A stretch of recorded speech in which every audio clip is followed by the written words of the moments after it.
Hello, my name is Trinity Fugate, and I'm going to be presenting my musical theater project of History of Musical Theater on the decade 2010 to 2020. So let's get started. Oh no.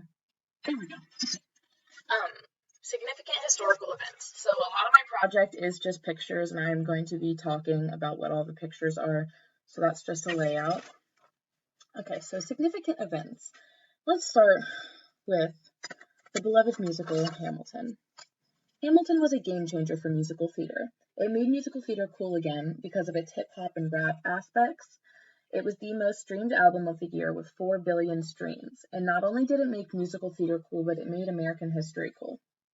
It won 11 Tony Awards and a Pulitzer Prize, and it broke the record for the most Tony nominations with 16.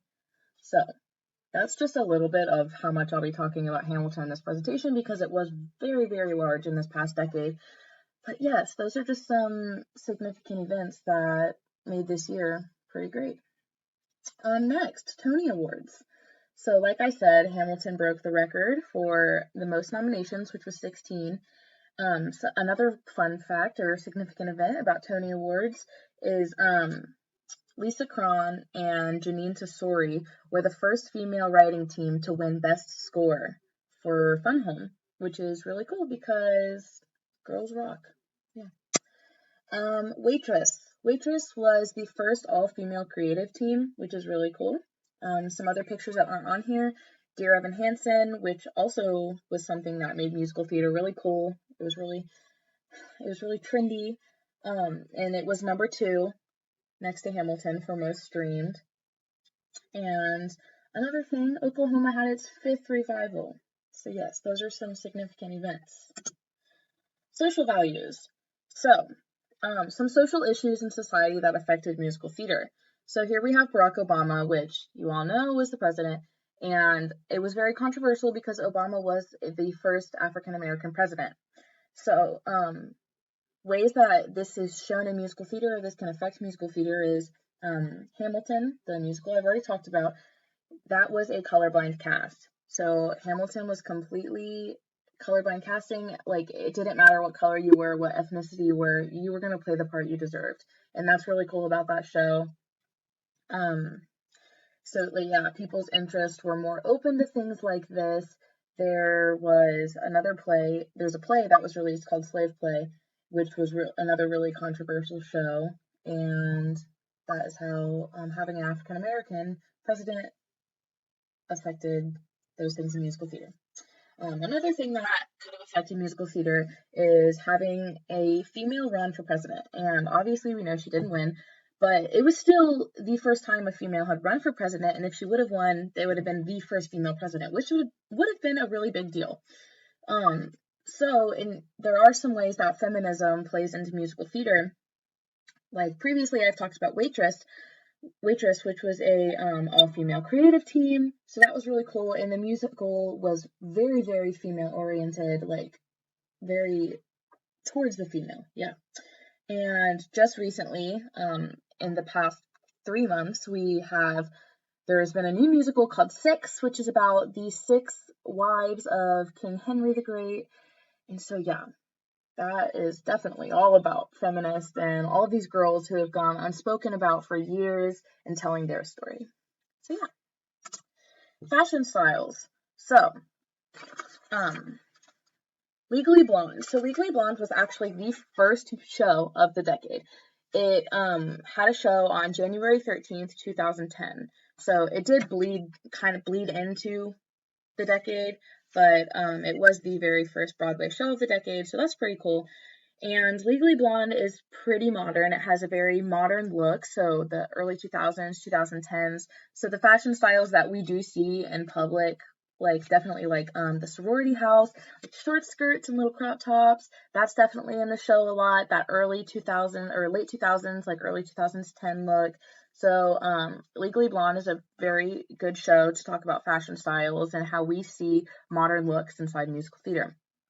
Another show is Dear Evan Hansen, and Dear Evan Hansen is a show that also shows a very modern look. It's not like decade shows. You can't, like, past shows and stuff, even shows that were written in this decade that were taking place in another decade. You can't really talk about those when it comes to fashion styles, but like Dear Evan Hansen takes place in modern day, so there are very casual modern styles, just how people would dress today.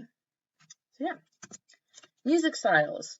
So this is a picture from when I saw Hamilton because my laptop blocks everything, so I can't find good pictures.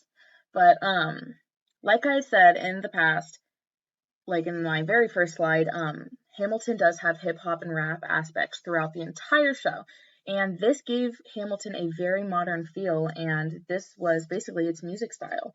In 2011, Stephen Sondheim argued that rap was the closest contemporary music to relate to traditional musical theater, which is something I learned from you, that Stephen Sondheim has he writes the music with the patter, and rap is kind of close to that. So I thought about that. Yeah.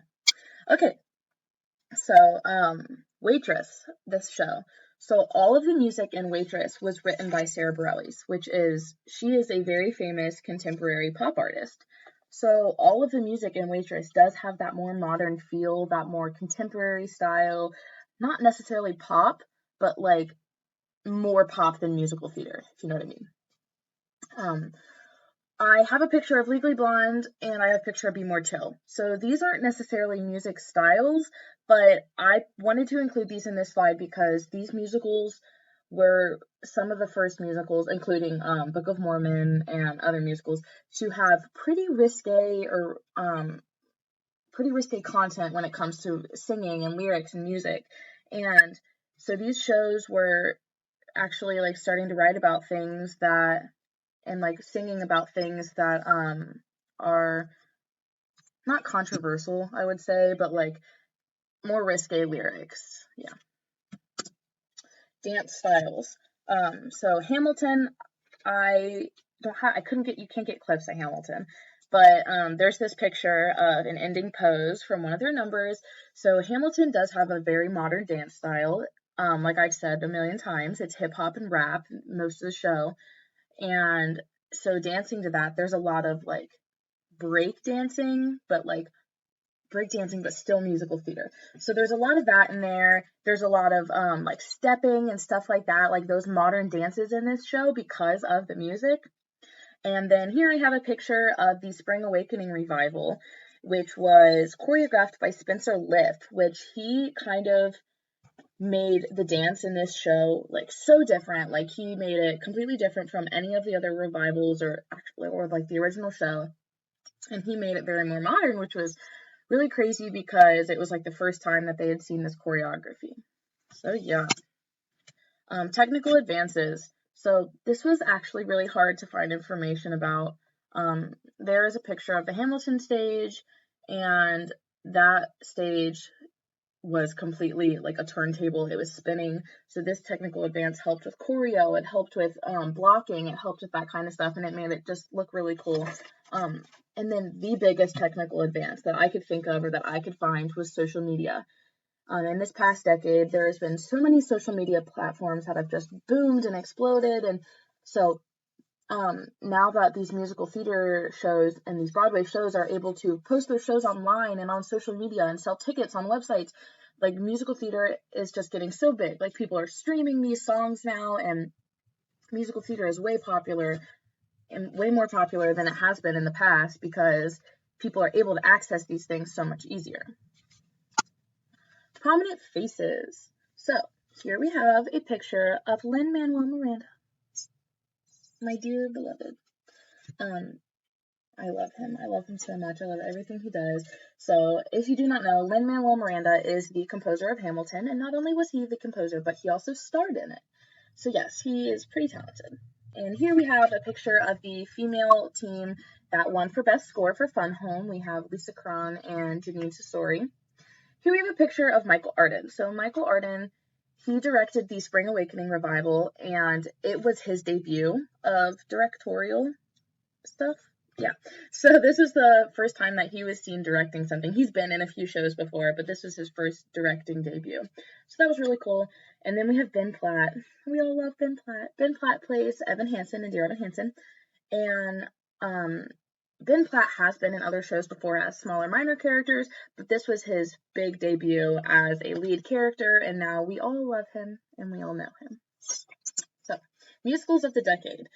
So, I have mentioned a lot of musicals in this whole presentation, but here are some honorable mentions that did not make it.